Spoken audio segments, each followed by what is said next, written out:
I'm Kobus Visagie, and we're here to talk about Dennegeur and the sustainability program at Dennegeur.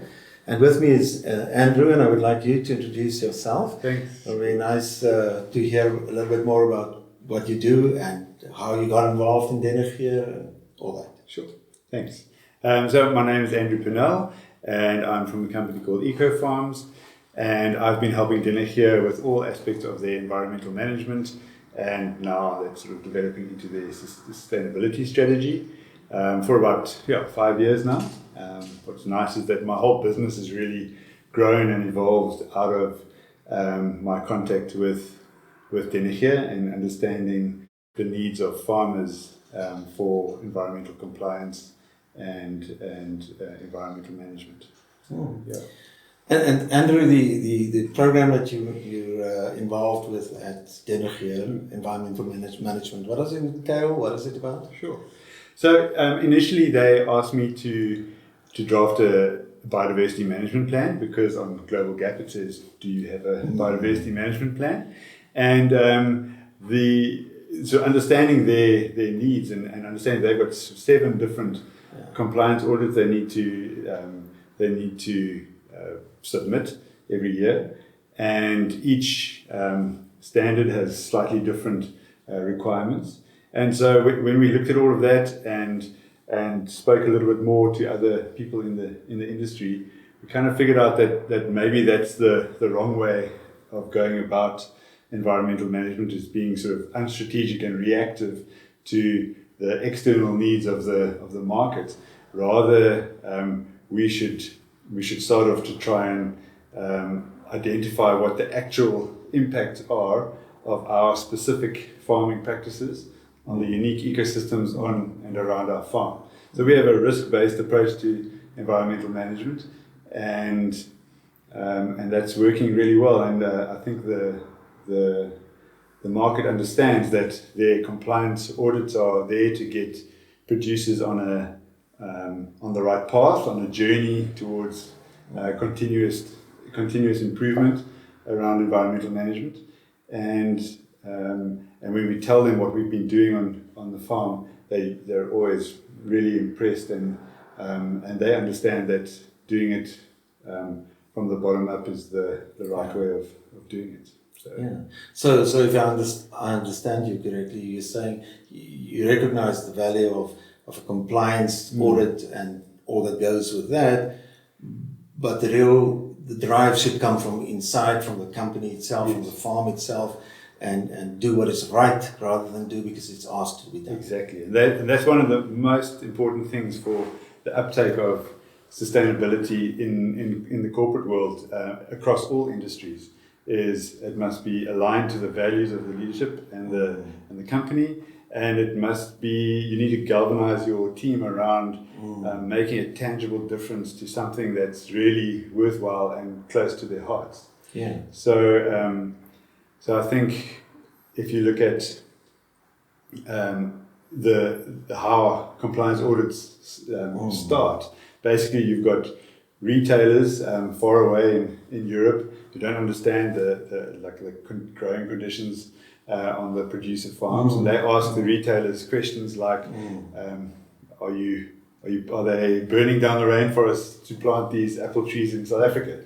They don't really even understand what the landscape looks like, what the socioeconomic situation is, and so the retailers, in response to those questions, say, well, that's a good question, we don't really know, but we can answer that by sending a questionnaire to the farmers. And long ago, that's Global Gap was a simple 2-pager, and now it's a 2-lever archer, and it becomes it becomes really onerous on the producers to comply with all of this requirements. But you have to understand that that need for the compliance has come about because of a lack of proactive communication from the producer to the market.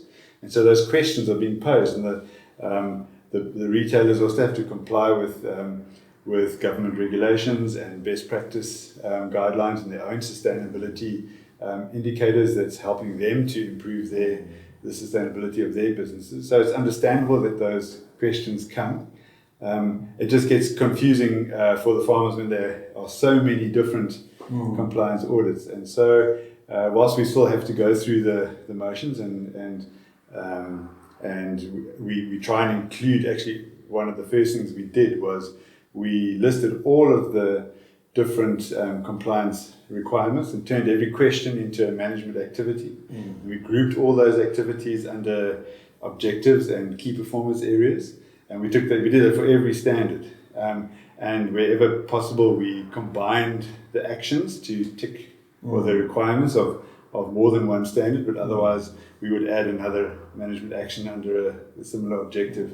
That gave us a really good high-level view of the market expectations around environmental management and sustainability. And so we use those activities as much as possible to address the risks, the risk management areas that we identify. But I think the key thing is that the market understands that their compliance standards are there to get the producers on the road towards. And I think the ultimate is that once a producer like Dennegeur is on the road and doing things the right way, in my view, from the bottom up, then they should be free to be sort of left to their own devices and kind of report on the progress of their own environmental management strategy and plan on an annual basis against key industry indicators. And I think that's sufficient. I think that's ultimately the goal of what the standards are. My experience is also that once the farmers understand the rationale for any environmental sustainability program and or management program, environmental management program, then it becomes an integral part of the DNA. It becomes part of the business plan. It becomes part of the core business of the. And the moment that happens, then the audit is it's a by the by. It happens, but but the people who struggle with the audits, especially the CSA, Global Gap, all those sort of things, are those who still do it as an external pressure on them to perform against something which they received. And so from that angle, I think it's an amazing. But the way you're approaching sounds slightly different to what I've seen on other farms. Is it unique or is it? I think what is different? I think we've developed our own approach through our work. Well, EcoFarms has developed their own approach through the work that we did with Dennegeur, and so we start off with by designing a business process map where we identify every specific process on the farm, and then we sit with each team, each manager, and the team responsible for that process. So it could be the production process is broken up into orchard renewal, laying main line irrigation, all sorts of the production, the thinning, the spraying. Those are all processes on the in the production side, but then there's also business support processes on the admin side. There's the pack house, there's conservation of natural areas on the farm, there's maintenance of roads, and those are all processes in the business. So our starting point is the process map to make sure that when we do our environmental risk assessment, we're not missing everything. And then we sit down and we quantify the risk for the environment in terms of likelihood and consequence. And we group those risks into risk management areas, because you can find, for example, waste is generated at multiple points on a farm, or the risk of a hydrocarbon or a fuel, an oil spill occurs at multiple points. So we combine those all together on the spreadsheet, and we add all of those risk scores together. So you can see quite easily which risk management area on the farm is creating the greatest risk for the environment. You can prioritize in exactly. the process. And then we're able to prioritize that and put that right up to the top. And then it becomes quite an easy process of designing or drafting your environmental management strategy, because you take your priority risk management areas and you systematically work your way through that year after year, addressing your biggest risks first. And like I said, many of the actions to address those risks, we are able to use the control points from the different standards. So we do get those tick boxes. But I think from the farm owner's point of view, it gives them the comfort that they're spending their money on environmental management where the need is the greatest and where they're having the biggest impact. So, fascinating. At the 5 years with Dennegeur, maybe I'm putting you on the spot now, but how are they doing? How is it, the progress? Is it, because for you, it's also sort of learn as you go, as you go forward. So I think we've done a lot in the 5 years. Sometimes we've started too many new things, and we're still catching up to wrap them up and get them completely finished. But if I think some of the highlights are the consistent alien clearing that we've been doing, and we are that's an ongoing process. Alien vegetation is the biggest risk to biodiversity in South Africa. And then waste management. So we decommissioned the incinerator on the farm, and we implemented a separation at source recycling program through all like 90 odd households on the farm. And so now there's no waste being incinerated on the farm, no waste going to the on-farm or any on-farm landfills. We have implemented a really cool project that's a follow-up to the alien clearing, which is called the Elgin Shale Fynbos Restoration Project, where we're propagating seedlings and cuttings and seed of the specific locally occurring fynbos vegetation to plant back into the restoration areas after the alien clearing is going. We're partnering with WWF and the Water Users, the Gebou Water Users Association on that. And what else? There's lots of environmental education programs with the on-farm youth, which is great. And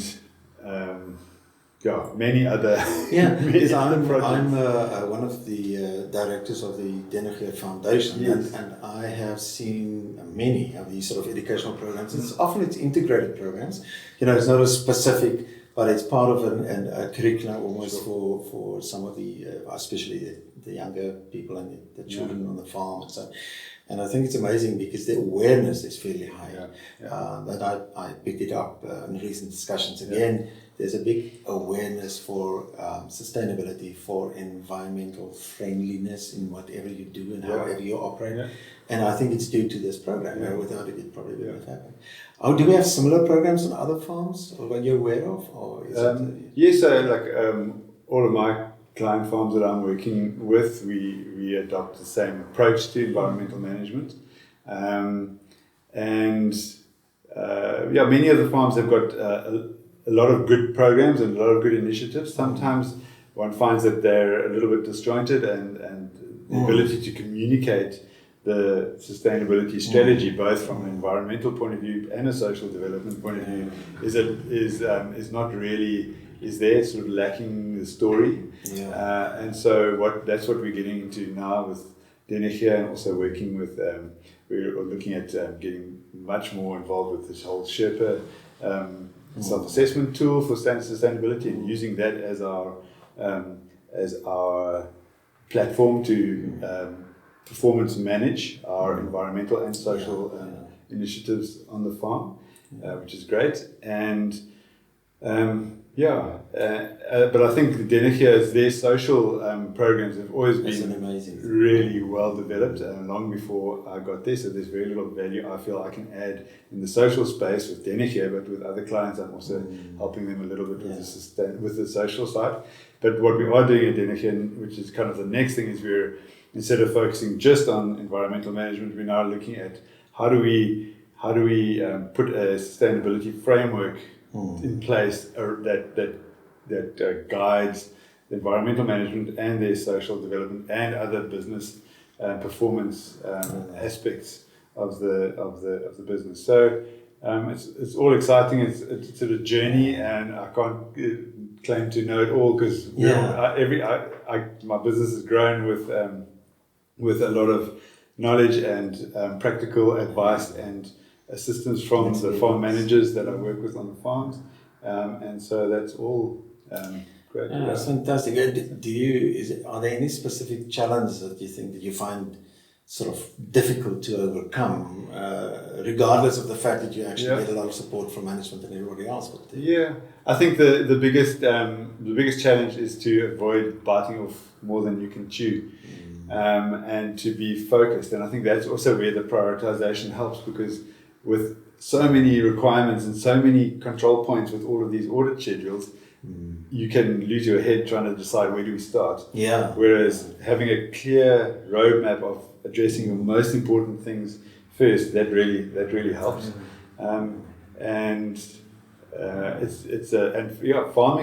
Farmers are busy. There's no time for sitting on your hands. So to be able to make this part of your core business and to change the mindset from environment and social development being nice to have, and I think it's in most farmers' hearts, it's there, and their love for the land and their love for the people that give so much of their time and energy on the farms is really beautiful to see. But it's about pulling that together in the leadership of a big company. Often many of these farms, they're big operations. And I think also, the fact is, I think most of these programs, especially environmental programs, but also social programs, fail because people are trying to do too much. Because there is always more to do. Yes. I mean, that's just in my lifetime, we will probably not see the end of. I always say, development is here forever, and the same is with the environmental. I do think the not recent really anymore, but at least the focus on climate change and so on recently make people more aware and more open for sort of this sort of strategic programs rather than just an ad hoc thing. And you'll probably also experience that because at Dennegeur, I think the one thing is they have the management and the ownership has it's part of the way they think. It's not only part of the way they want to project themselves, it's part of the way they think about things. Even if there's no audience, they would have played that game, sort of thing. I always say it's the best thing is when you're starting out a business is to find the right clients early on. And I feel very grateful that I found the right clients in Dennegeur to help me. So I wanted to also, you've been asking all the questions now, and maybe to wrap up, you can tell me a little bit more about Waitrose Foundation and I know they've always been very strong in education and health but also now economic development and the environment. So I'm also interested to understand a little bit more about the environmental side of the Dennegeur Foundation's projects and where you see yourself going in the whole sustainability space. In the Waitrose Foundation. The Waitrose Foundation has always been focusing on education, as you say, and health, but the wellness of people in general. I would say our focus mainly has been and still is on people and people development. So our engagement with the environmental management side of whatever farming operations has always been through people. So most of our support goes to educational programs or an integrated kind of holistic approach. You would find you need to support income generation for households because you can see people are struggling a little bit. And then you would take the aliens and you would say, but you can take the aliens out and you can make that into firewood and you can sell that as firewood, and then there's an integrated approach. So environment's always been part of the Waitrose Foundation programs, but I think it is, and it will probably still be for a long time, always with the benefit to people, and especially those that are our beneficiaries, which is sort of the lower income people who need some support to sustain a acceptable sort of lifestyle wellness program and so on. That's really cool. One of the things that Dennegeur decided to do, because we have one more filter after we finished our risk assessment, is we identify a few business related strategy factors to further prioritize the scoring of the environmental risk management areas. And Dennegeur chose to say that if we're going to do environmental management projects, they must also enhance the wellness of people on the farm. And that's and I think that is exactly it. I mean, that is our approach as well. We work on about 340 farms across southern Africa, Namibia, Zambia, Zimbabwe as well. Sure. And on most of those, we have 4 sort of focus areas, and one of them is environmental sustainability. So, and it's been for some time.